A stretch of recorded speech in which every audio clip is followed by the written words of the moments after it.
Olá pessoal, tudo bem? Meu nome é Marcelo, instrutor, conselheiro e algumas outras coisas no Clube dos Oradores. Hoje eu estarei mostrando a classe bíblica de 13 a 15 anos, que é os mistérios dos dois livros. E o título da nossa lição que vamos ter é a natureza pecadora.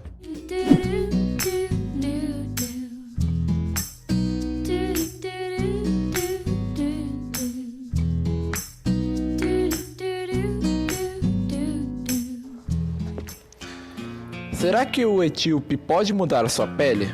Ou o leopardo as suas pintas? Assim também vocês são incapazes de fazer o bem, vocês que estão acostumados a praticar mal. Jeremias 13:23. Existem cerca de 14 subespécies de leopardo que habitam a África até a China. Como caçadores chegam a ser praticamente invisíveis. Seus disfarces estão na linda pele que os confunde nas sombras, mas um leopardo não é igual a uma onça que vive no Brasil. Apesar de ser semelhança por causa do seu pelo manchado, enquanto os leopardos são mais esguios e com manchas circulares, as onças são maiores com manchas em forma de rosetas. Em regiões de florestas tropicais ocorre em algumas ninhadas o efeito de mutação por melanismo, ou seja, um leopardo ou onça nasce totalmente negros, tornando-se no que chamamos de pantera negra ou onça preta. Mas olhando de perto, este belo animal ainda tem manchas, como descrita no texto de Jeremias. Mesmo se o pelo for todo negro, nascendo leopardo, seja negro ou pardo, sempre terá manchas. Não se iluda com a beleza desses animais. Eles são selvagens e mortais. Mas não foi assim que Adão vivia entre os animais. Eles eram seus amigos no Éden. Então é o que aconteceu. Nós vimos em lições anteriores que o homem foi enganado por anjos caídos que são inimigos de Deus. E agora as consequências da perda do domínio sobre este planeta seriam sobre tudo que o homem controlava.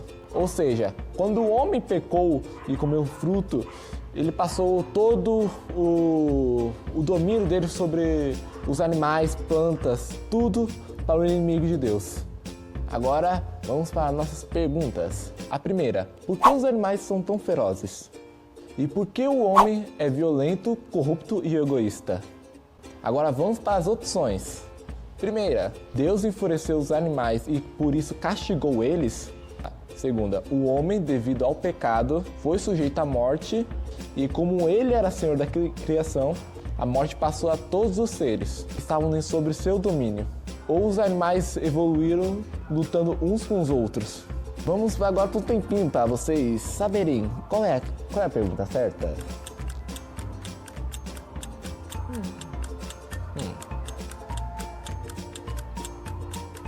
Vamos ver qual é a alternativa certa. Se você colocou a alternativa 2, você acertou, muito bem. Agora vamos para a Bíblia, Romanos capítulo 8, versos 20 a 22. Pois a criação está sujeita à vaidade, não voluntariamente, mas por causa daquele que a sujeitou, na esperança de que a própria criação será redimida do cativeiro da corrupção, para a liberdade da glória do Filho de Deus. Porque sabemos que toda a criação, a um só tempo, geme e suporta as angústias até agora. Vamos agora para a segunda pergunta. Os humanos, eles nasceram bons? Nasceram pecadores? Qual desses? A primeira opção, já nascemos pecadores. Segunda, nascemos bons. A terceira, nascemos bons, só que começamos a fazer mal. Agora vamos para um tempinho para você pensar na resposta.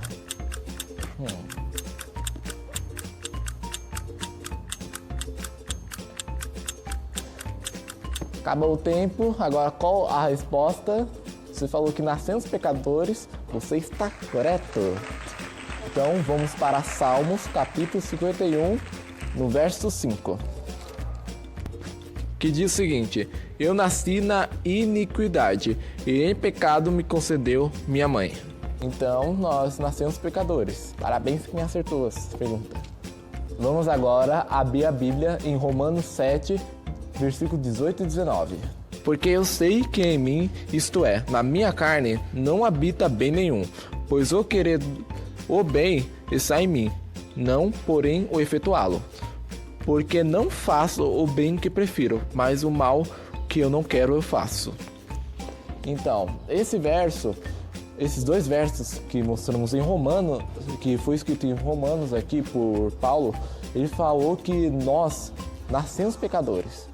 E isso faz com que nós temos uma tendência a praticar o mal. E só conseguimos praticar o bem se estivermos juntos a Cristo. Porque se a gente estiver separado uma distância muito longe, nós fazer o bom vai ser impossível fazer. Como podemos obedecer a Deus e nos libertarmos do pecado? Agora vamos para 1 João, capítulo 2, do verso do 1 ao 6. Diz o seguinte: Filhinhos meus, estas coisas vos escrevo, para que não pequeis. Se todavia alguém pecar, temos advogado junto ao Pai, Jesus Cristo o justo. É Ele que proporciona pelos nossos pecados, e não somente pelos nossos próprios, mas ainda pelo mundo inteiro. Ora, sabemos que temos conhecidos por isso, se guardamos seus mandamentos. Aquele que diz, eu conheço, e não guarda os seus mandamentos, é mentiroso, e nele não está a verdade. Aquele, entretanto, que guarda a sua palavra, e nele verdadeiramente tem sido aperfeiçoado o amor de Deus. Nisso sabemos que estamos nele. Aquele que diz que permanece nele, esse que também andar assim como ele andou. Então, como vimos nesses versos aqui, fala que apesar de João fala que apesar de sermos pecadores, ele fala que Deus tem uma pessoa para nos fazer como se fosse um advogado aqui nos dias atuais, que nos intercede por nós. Quer dizer o quê? Nós pecamos, nós somos pecadores, mas se a gente pecar e formos para Deus, junto com Jesus irá nos perdoar. E quando estivermos mais próximos de Jesus, nós parecemos mais perto das características dele, como ele veio aqui na Terra. Como ele deu exemplo para nós, de como andar e como agir, para ficarmos juntos a ele. Nós aprendemos que a lei de Deus serve para proteger e estabelecer respeito entre os homens. Então agora eu vou deixar uma coisa para vocês pensarem em casa. Como os 10 mandamentos podem nos ajudar em nossas relações com vizinhos, escola, redes sociais e atividades recreativas. Pensa aí, quem estiver perto de você, com sua família, o que você acha que deve ser? Agora vamos para o desafio da semana. Faça um quadro com colagens, fotos dos 10 mandamentos. Postem nas suas redes sociais que vocês têm aí. E coloque a seguinte legenda: decido obedecer e honrar e os 10 mandamentos em minha vida. Vamos fechar nossos olhos e orar? Oremos. Amantíssimo Deus, obrigado, Pai, por mais essa lição da classe bíblica dos oradores. E que nós vimos que sem sua graça nós não conseguimos fazer nada, seguir através de você, Senhor. Que nós possamos ter junto consigo, para conseguirmos ter essa graça que você tem. E obedecer também seus mandamentos e suas orientações que você fala na Bíblia. Abençoe esse clube dos oradores, que ele se mantenha firme durante essa situação que está tendo hoje. É isso que peço e agradeço, Jesus. Amém. É isso daí, pessoal. Te vemos agora na próxima lição.